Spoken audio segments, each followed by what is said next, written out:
नमः शिवाय नमस्कार ज्योतिष प्रशांत आपण को मोर ये यूट्यूब चैनल को स्वागत करुच्ची। चलतु देखा आज ये वीडियो माध्यम आपण पार्टनर करेन्ट फिलिंग्स अच्छी मन में कौन चली से कौन आपण ठार आशा करती आपणकर प्रति मनोभाव केमिति आउ से कथा मुझे उपस्थापना करने को जाऊँगी वीडियो माध्यम आपणकर जहाँ सबू आपण पार्टनर नहीं प्रश्न अच्छी मत कांटेक्ट करेंगे।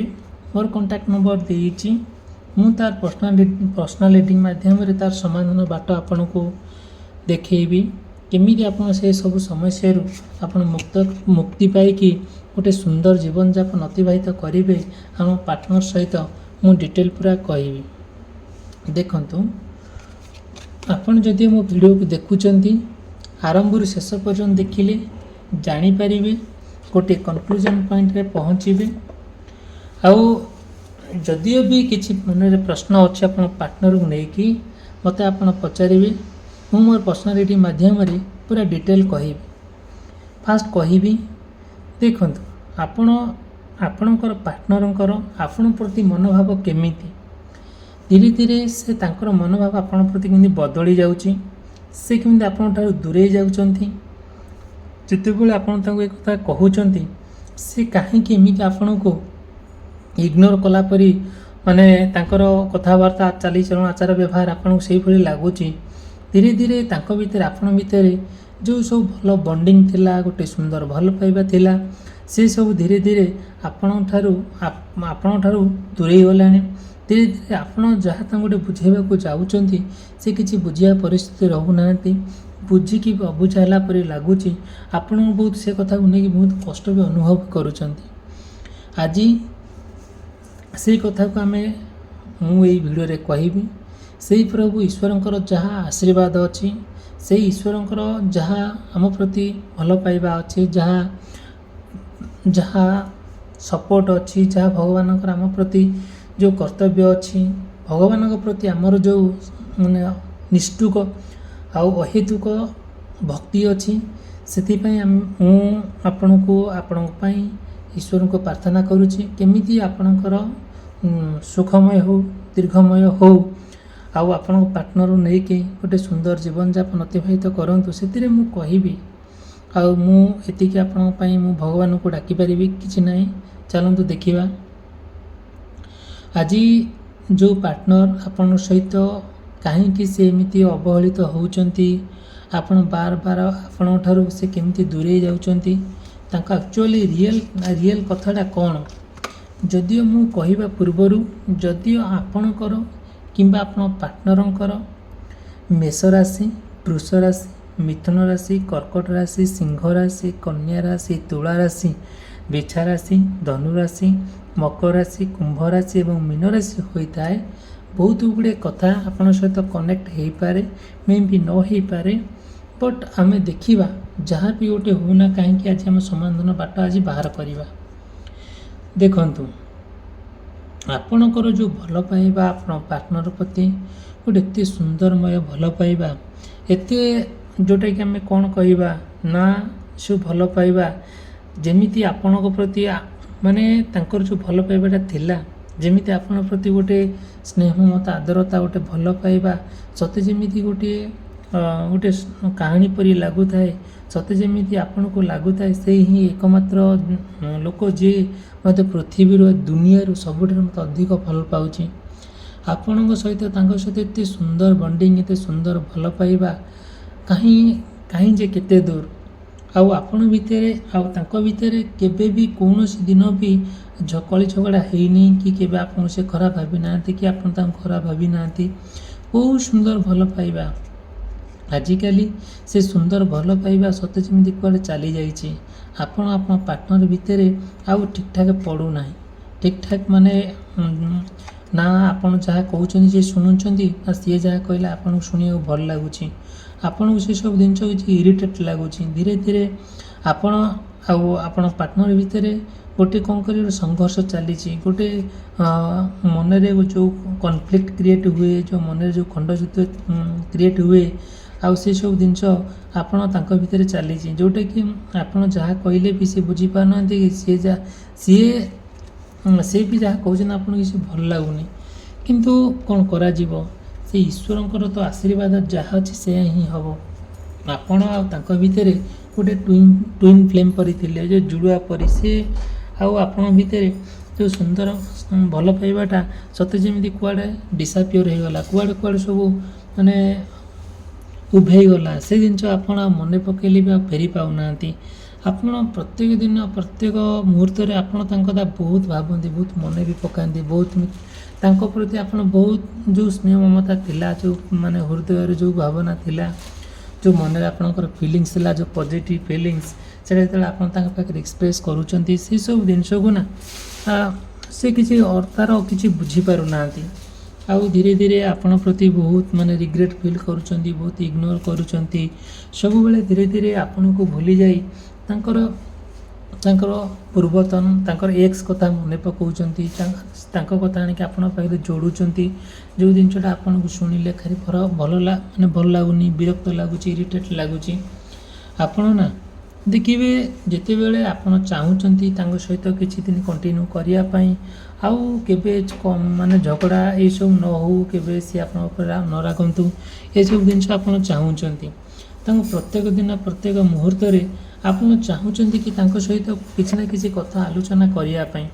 ଆପଣଙ୍କ ମନରେ ଯାହା ସିକ୍ରେଟ୍ ଅଛି ସେସବୁ ଜିନିଷ ତାଙ୍କ ପାଖରେ ସେୟାର କରିବାକୁ ଚାହୁଁଛନ୍ତି। ତାଙ୍କ ପାଖରେ ଆପଣ କହୁଛନ୍ତି କି ହଁ, ଯାହା ତ ହେଇଛି, ଯାହା ହେଉନା କାହିଁକି, ଆମର ଜୀବନ, ଆମର ଭାବନା, ଆମର ଯାହା ଅଛି ଆମ ଭିତରେ ରହୁ, କେଉଁଠି କିଛି ନ ଛିଡ଼ୁ, ସମ୍ପର୍କ ଭିତରେ କି ଫାଟ ସୃଷ୍ଟି ନ ହେଉ। ଆପଣଙ୍କର ଯେତେ ସବୁ ସିକ୍ରେଟ୍ ଜିନିଷ ଅଛି ସବୁ ତାଙ୍କ ପାଖରେ ଖୁଲାସା କରୁଛନ୍ତି। ଆପଣଙ୍କର ଦୁର୍ବଳତା ସେ ଜାଣୁଛନ୍ତି। ଧୀରେ ଧୀରେ ଆପଣଙ୍କର ସେ ଦୁର୍ବଳତା ଯେତେବେଳେ ଜାଣୁଛନ୍ତି, ଆପଣଙ୍କ ପ୍ରତି ତାଙ୍କର ଗୋଟେ ଷ୍ଟ୍ରଙ୍ଗ ପଏଣ୍ଟ ଆସିଯାଉଛି। ତାଙ୍କର ଏନର୍ଜିଟା ଆପଣଙ୍କ ଉପରେ ଡୋମିନେଟ୍ ନେଚର ହେଇଯାଉଛି, ଯେଉଁଟାକି ଆପଣଙ୍କୁ ଯେତେବେଳେ ଡୋମିନେଟ୍ ନେଚର ହେଇଯାଉଛି ନା, ସେସବୁ ଜିନିଷ ଆପଣ ଦେଖିଲା ବେଳକୁ ଭଲ ଲାଗୁନାହିଁ, ବିରକ୍ତ ଲାଗୁଛି। ଧୀରେ ଧୀରେ ସେଇ ଯେଉଁ ତାଙ୍କ ଭିତରେ ଆପଣଙ୍କ ଭିତରେ ଯେଉଁ କଥା ସତେ ଯେମିତି ଗୁଣୁ ହେଇ ଚାରିଆଡ଼େ ଖେଳି ବୁଲୁଛି। ଆଉ ଯାହା ବି ଗୋଟେ କଥାବାର୍ତ୍ତା ଚାଲିଛି ସେସବୁ ଭିତରେ କିଛି ମାଧୁର୍ଯ୍ୟତା ନାହିଁ, କିଛି ହସ ଖୁସି ନାହିଁ। ସବୁବେଳେ ଡିଷ୍ଟର୍ବାନ୍ସ, ସବୁବେଳେ ରାଗ, ରୁଷା, ଅଭିମାନ, ଏଇସବୁ ଜିନିଷକୁ ନେଇକି ଆପଣ ତାଙ୍କ ସହିତ ଅତିବାହିତ କରୁଛନ୍ତି, ଯେଉଁଟାକି ଆପଣ ଭାବିପାରୁନାହାନ୍ତି ଏସବୁ ଜିନିଷ କାହିଁକି ଘଟୁଛି। ଦେଖନ୍ତୁ, ଯଦି ମୋ ଭିଡ଼ିଓ ଭଲ ଲାଗୁଛି ମୋ ଭିଡ଼ିଓକୁ ଲାଇକ୍ କରିବେ, ମୋ ଚ୍ୟାନେଲକୁ ସବସ୍କ୍ରାଇବ୍ କରିବା ପାଇଁ କେବେ ବି ଭୁଲିବେ ନାହିଁ। କାହିଁକି ମୁଁ ଆପଣଙ୍କ ସହିତ ଜଡ଼ିତ ହେଇକି ରହିବା ପାଇଁ ଚାହୁଁଛି।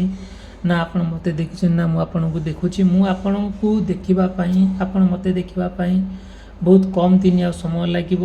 ମୋ ଚ୍ୟାନେଲ ଯଦି ଗୋଟେ ଗ୍ରୋଥ୍ କରୁଛି ଆପଣଙ୍କ ପାଇଁ, ଆପଣଙ୍କର ଭଲ ପାଇବା ପାଇଁ, ଆପଣଙ୍କ ଆଶୀର୍ବାଦ ପାଇଁ, ତାହେଲେ ଠିକ୍ ଅଛି, ମୋତେ ଅବଶ୍ୟ ଦେଖିବେ, ମୁଁ ଆପଣଙ୍କୁ ଦେଖା ଦେବି।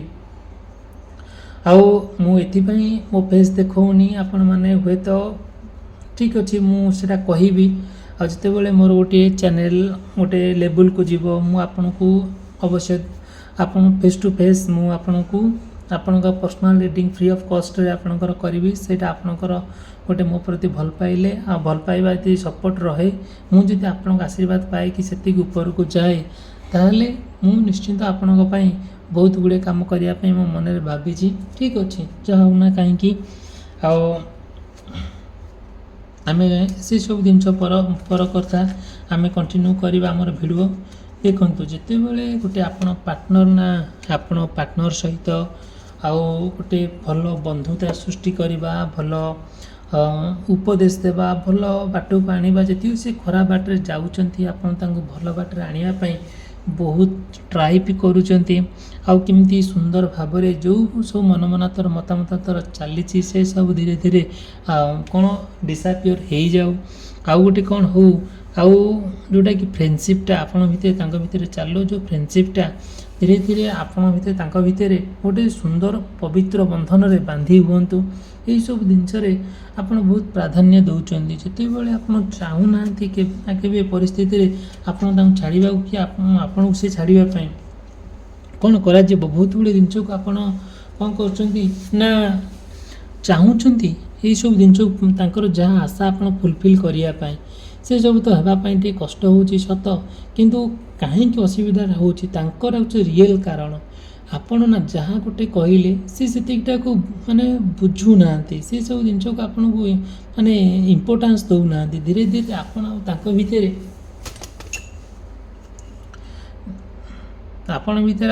ଆପଣ ତାଙ୍କ ଭିତରେ ନା କିଛି ନା କିଛି ଗୋଟେ ଭଲ ଚାଲିନାହିଁ, ଯେଉଁଟାକି ଆପଣଙ୍କର ସେଇ ଜିନିଷଟାକୁ ନେଇକି ବହୁତ କଷ୍ଟ ଅନୁଭବ କରୁଛନ୍ତି।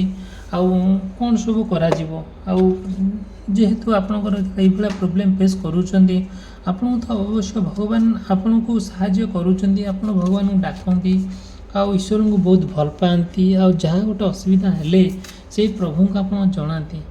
ଯେତେବେଳେ ଆପଣ ପାର୍ଟନର ଭିତରେ ଏଇସବୁ ଜିନିଷ ଦେଖାଦେଉଛି, ସେତେବେଳେ ନା ଆଉ ମାନେ ଆପଣ କ'ଣ କରାଯିବ କିଛି ବି ଭାବି ପାରୁନାହାନ୍ତି। ଆପଣ ଚାହୁଁଛନ୍ତି ଗୋଟେ ଏକତ୍ରିତ ହେଇକି ସମୟ ବିତେଇବା, ଏକତ୍ରିତ ହେଇକି ରହିବା, ଏକତ୍ରିତ ହେଇକି ଏନ୍ଜୟ କରିବା, ଜୀବନକୁ ତିଳ ତିଳ କରିକି ଆଉ ଗୋଟେ ଉପରକୁ ନେଇକି ଯିବା, ଗୋଟେ ଟୁଗେଦର ହେଇକି ରହିବା, ପରସ୍ପର ଭିତରେ ଗୋଟେ ସିମ୍ପଲିସିଟି ରହିବ, ପରସ୍ପର ଭିତରେ ସ୍ନେହ ମମତା ଆଦରତା ରହିବ, ଗୋଟେ ବିଶ୍ୱାସ ରହିବ। ଏ ପ୍ରତି ଆପଣ ଯେତେବେଳେ ଗୁରୁତ୍ୱ ଦେଲାବେଳକୁ ସିଏ ଆପଣଙ୍କୁ ମାନେ ଅବିଶ୍ୱାସୀର ପାତ୍ର କରିଦେଉଛନ୍ତି, ଆପଣଙ୍କୁ ସେ ଘୃଣା କରୁଛନ୍ତି। ଆଉ ତାଙ୍କ ମନରେ କିମ୍ଭୂତ କିମ୍ବାକାର କଥା ଆପଣ ପ୍ରତି ଜୁଟୁଛି, ଯେଉଁଟାକି ସେ କଥା ଆପଣଙ୍କୁ ଭଲ ଲାଗୁନି, ବହୁତ ବିରକ୍ତ ଲାଗୁଛି, ଇରିଟେଟ୍ ଲାଗୁଛି। ଆଉ ଯେତେବେଳେ ଆପଣ ଚାହୁଁଛନ୍ତି ତାଙ୍କ ସହିତ କିଛି ସମୟ ବିତେଇବା ପାଇଁ, ଆଉ ସେ ସବୁ ତା'ର ସ୍କୋପ୍ ନ ଦେଇକି ଓଲଟି ଆପଣଙ୍କୁ ନିନ୍ଦା କରୁଛନ୍ତି, ଆପଣଙ୍କୁ ସେ ଖରାପ ଭାବୁଛନ୍ତି। ଆଉ ଯେଉଁ ବିଶ୍ୱାସ ଥିଲା, ସେ ବିଶ୍ୱାସ ଧୀରେ ଧୀରେ ଆପଣ ମାନେ ଧୀରେ ଧୀରେ ହରେଇବାକୁ ବସିଲେଣି। ସେ ବିଶ୍ୱାସ ଆଉ ମନ ଭିତରୁ ଆସୁନି କି ଆଉ ସେମିତି କିଛି ଦେଖା ଦେଉନି। ଧୀରେ ଧୀରେ ଆପଣ ତାଙ୍କ ଭିତରେ ନା ଆଉ ସେମିତି କିଛି ଗୋଟେ ଏମିତିଆ ପରିସ୍ଥିତି ଆସିଯାଉଛି, ଆଉ ଭାବି ହେଉନି କ'ଣ କରାଯିବ, ଭାରି କଷ୍ଟ ଲାଗୁଛି। ଧୀରେ ଧୀରେ ଆପଣ ପାର୍ଟନର ଭିତରେ ଯେଉଁ ବିଶ୍ୱାସଟା ମରିଗଲାଣି। ଧୀରେ ଧୀରେ ଆପଣ ତାଙ୍କ ଭିତରେ ଗୋଟେ କ'ଣ ଅଲଗା ଭାବରେ ଫାଟ ସୃଷ୍ଟି ହେଲାଣି। ସିଏ ଚାହୁଁଛନ୍ତି ଆପଣଙ୍କ ଠାରୁ ଦୂରେଇ ଯିବା ପାଇଁ, ବଟ୍ ଆପଣ ଚାହୁଁନାହାନ୍ତି ତାଙ୍କୁ ଛାଡ଼ିବା ପାଇଁ, ତାଙ୍କୁ ଦୂରେଇ ଦେବା ପାଇଁ।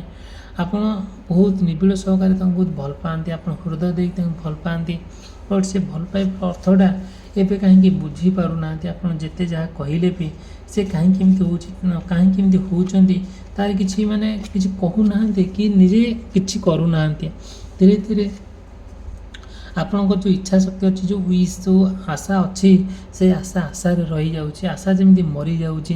ଆପଣ ଯେତେବେଳେ ତାଙ୍କୁ କହୁଛନ୍ତି ଏସବୁ ବାବଦରେ ନା, ସେ କିଛି ବି ଶୁଣୁନାହାନ୍ତି, କିଛି ଯେମିତି ତାଙ୍କୁ ଖରାପ ଲାଗିଲା ଭଳିଆ ସେ ଫିଲ୍ କରୁଛନ୍ତି। ଏଇସବୁ ଜିନିଷ ଦେଖାଦେଉଛି। କାହିଁକି ଏମିତି ହେଉଛି, ଆକ୍ଚୁଆଲି ତା ମନରେ କ'ଣ ଚାଲିଛି, ମୁଁ ପୁରା ଡିଟେଲ୍ କହିବି। ଆଉ ଯଦି ବି ମୋର ଭିଡ଼ିଓଟି ଭଲ ଲାଗୁଥାଏ, ମୋ ଭିଡ଼ିଓକୁ ଲାଇକ୍ କରିବେ, ମୋ ଚ୍ୟାନେଲ୍ ସବସ୍କ୍ରାଇବ୍ କରିବା ପାଇଁ କେବେ ବି ମନେ ଋଣା କରିବେ ନାହିଁ। ଆଉ ଆପଣଙ୍କର ଯାହା ପ୍ରଶ୍ନ ଅଛି ଆପଣ ପାର୍ଟନରକୁ ନେଇକି ମୋତେ ପୁରା ଡିଟେଲ୍ କହିବେ। ମୁଁ ଆପଣଙ୍କୁ ମୋର ପର୍ସନାଲ୍ ରିଡ଼ିଂ ମାଧ୍ୟମରେ କମ୍ପ୍ଲିଟ୍ ଭାବରେ ହେଲ୍ପ କରିବି, ଯେଉଁଟାକି ଆପଣ ପାର୍ଟନର ନେଇ ଗୋଟେ ସୁନ୍ଦର ଜୀବନଯାପନ ଅତିବାହିତ କରିବେ। ଆଉ ନା ଆପଣଙ୍କର କିଛି ସମସ୍ୟା ଥିବ, ନା ଆପଣଙ୍କ ଭିତରେ କିଛି ମତାମତାନ୍ତର ଥିବ। ଆଉ ଆପଣଙ୍କ ଭିତରେ ଗୋଟେ ଅମାପ ଭଲ ପାଇବା ସୃଷ୍ଟି ହେବ। ମୁଁ କହିବି, ମୁଁ ନିଶ୍ଚିନ୍ତ ମୁଁ ଆପଣଙ୍କୁ ହେଲ୍ପ କରିବି ମୋର ପର୍ସନାଲ୍ ରିଡ଼ିଂ ମାଧ୍ୟମରେ। ଯଦି ଆପଣ ମୋତେ କଣ୍ଟାକ୍ଟ କରନ୍ତି, ମୋର କଣ୍ଟାକ୍ଟ ନମ୍ବର ଦେଇଛି, ଏଇ ଡିସ୍କ୍ରିପ୍ସନ୍ ବକ୍ସରେ ଅଛି, ଆଉ ସ୍କ୍ରିନ୍ରେ ଚାଲିଛି। ଆଉ ମୋତେ ଯେକୌଣସି ମୁହୂର୍ତ୍ତେ ମେସେଜ୍ କରିପାରନ୍ତି, କଲ୍ କରିପାରନ୍ତି। ମୁଁ ମୋର ପର୍ସନାଲ୍ ରିଡ଼ିଂ ମାଧ୍ୟମରେ ଡିଟେଲ୍ ପୁରା କହିବି। ଭିଡ଼ିଓଟି ଏଠି ସମାପ୍ତ କଲି। ରହିଲି, ଧନ୍ୟବାଦ, ନମସ୍କାର।